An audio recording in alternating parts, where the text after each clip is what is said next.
back to my channel. I hope you're all doing well out there. And today we're going to do an Irish-themed horror film, considering St. Paddy's Day is right around the corner. But before we do that, do me a favor. Like, comment, and subscribe. Subscribe. I greatly would appreciate that. Also, as always, a shameless plug for my TeePublic store. I'll leave a link for that in the description box below. And today we're going to talk about a film I've only ever seen bits and pieces of when it's been on Sci-Fi or other channels. Never seen the whole movie, and that movie is Rawhead Rex. Yes, Rawhead Rex came out April 17th of 1987.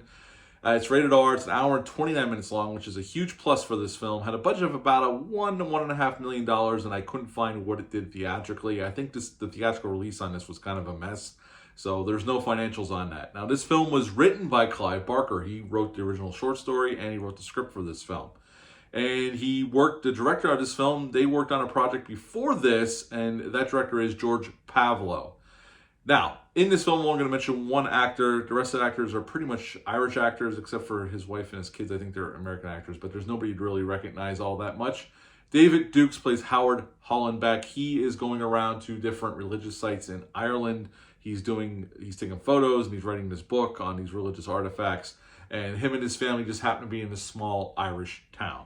And he is most famous, at least for me, is as soon as he popped up on screen, I remember him as Jack and Annie McPhee's dad on Dawson's Creek. If you're a fan, he was their father on that TV show. Very popular TV show back in the late 90s, early 2000s. This movie was totally shot in Ireland.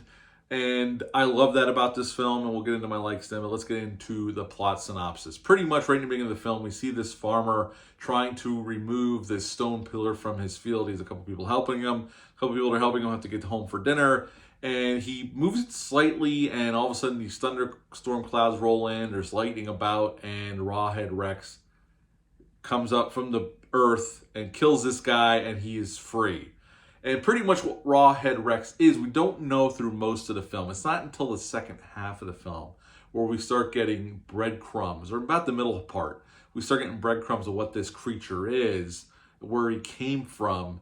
And pretty much this is a slasher film with a monster, because there's a lot of kills in this film. This monster kills a lot of folks, and they don't hold back on the blood. I mean, I was impressed with the makeup effects in terms of the injuries and the deaths themselves. Is pretty impressive. They did a really nice job with those effects.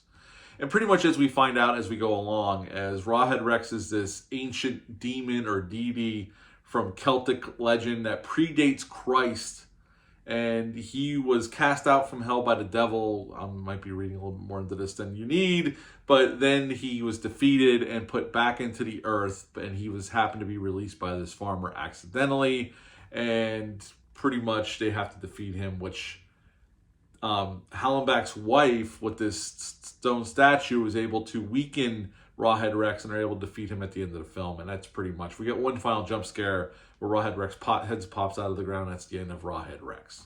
Okay, so what do I like about this film? I love the setting. This small Irish town out in the country. I love the setting. I love the lore. Once we get into what it is, I mean, it's a mix of, you know, religion, obviously, and cult-like stuff, and I really dig that. I mean, they don't go really super heavy into it, but what we do get here, I really enjoyed. The deaths, I mean, there's a ton of people get killed in this film. It's a lot of fun in that aspect, and the pace keeps moving. Like I said, an hour, 29 minutes long, this movie goes. There's not a lot of downtime here. Our main character, you know, by David Dukes, is fine. He's fine. He's the American here. He's an outsider. Everybody else, you know, besides him and his family, everybody else, this is in Ireland. They shot it in Ireland. Everybody else is Irish here. So the acting's not bad across the board. I mean, there's a few line readings that aren't the greatest, but overall, the acting's pretty decent here, I thought. The creature itself. Let's get into the creature itself. Okay, so look, it's practical. This was the 80s, pre-CGI. So I got to give them hats off. You know, practical effects, I'd rather practical effects than CGI effects. Is the monster convincing? No, it's not. As soon as it shows up on screen, you know it's a guy in a suit, which is fine.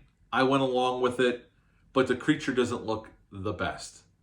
He kind of looks like, now supposedly they based him off of, Clive Barker had a different thought of what he wanted the creature to look like. We'll get into that. What they said, because there's some special features on here with the cast and crew, and the makeup effects guys are on this documentary, on one of the documentaries on here, and they said, we tried to go back to Celtic legends and one of our like demons, and we kind of based it on that. What the creature looks like to me anyway, even when he first appears, is a roided out, mutated punk rocker. That's what he kind of looks like to me. The eyes are glowing red. It's cool what they did with it. It's just it's not very convincing, and as soon as it shows up, and they don't hide it. They show the creature a lot. He is on screen a lot, and it's not convincing. So when he goes on a rampage, a guy in the suit's giving it his all, but when he goes on a rampage, it's fun, but it's also goofy because I don't buy the creature for a second at all in this film. I mean, hats off to the makeup effect, the special effects crew. They only had 4 weeks to get this suit ready to shoot, and they didn't have a lot of money on this film.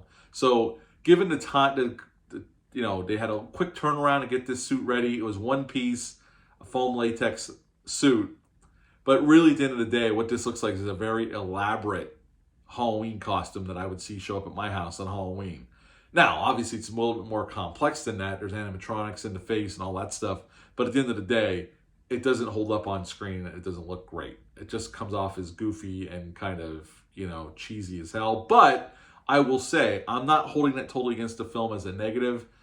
It's kind of endearing, and even though it brings the camp with that because of the creature, the way it looks, it's kind of charming in its own 80s sensibility. So it's not a total negative, but the creature never fully works, and it's never fully believable for me. But the kills are great. They're gory. They don't hold back on the gore. Skin gets ripped off. Arms get ripped off. It's pretty well done in terms of the gore effects themselves. Just not the creature is not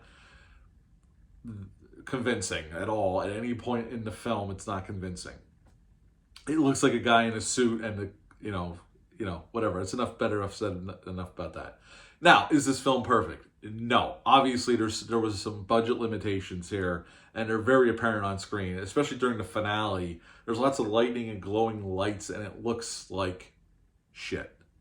It doesn't look good at all. And again, the documentary on here, they said they were running out of money by the end of the film, so the finale is kind of a letdown. It really is. It doesn't hold up to what came before it. So the movie kind of goes out on a whimper, and the bad special effects do not help at all.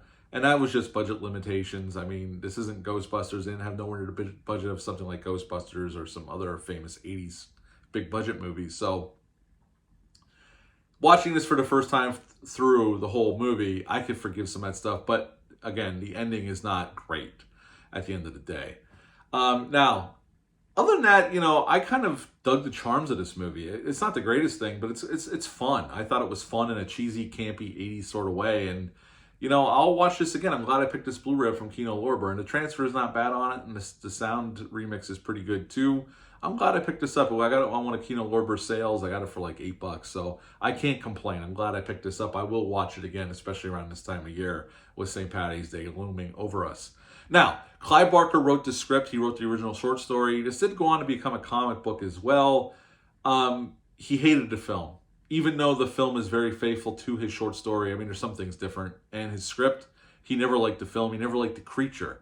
In Clive Barker's mind, in the way he saw the creature, it was more phallic, like thinner and phallic in nature. And the special effects guy, even on the documentary, said, yeah, we knew that was not going to work when we had to make changes. That was not going to work in 1985 when we were filming this, or on screen when people saw it. It wasn't going to look right. So we made changes to it. And I know they've talked about remaking this, but this could do it with a remake with a decent budget and make a really cool creature out of it. Now, in the original short story, Rawhead Rex, the reason he was called Rawhead Rex was because his face looked like raw hamburger. But obviously they went in a different direction for this film.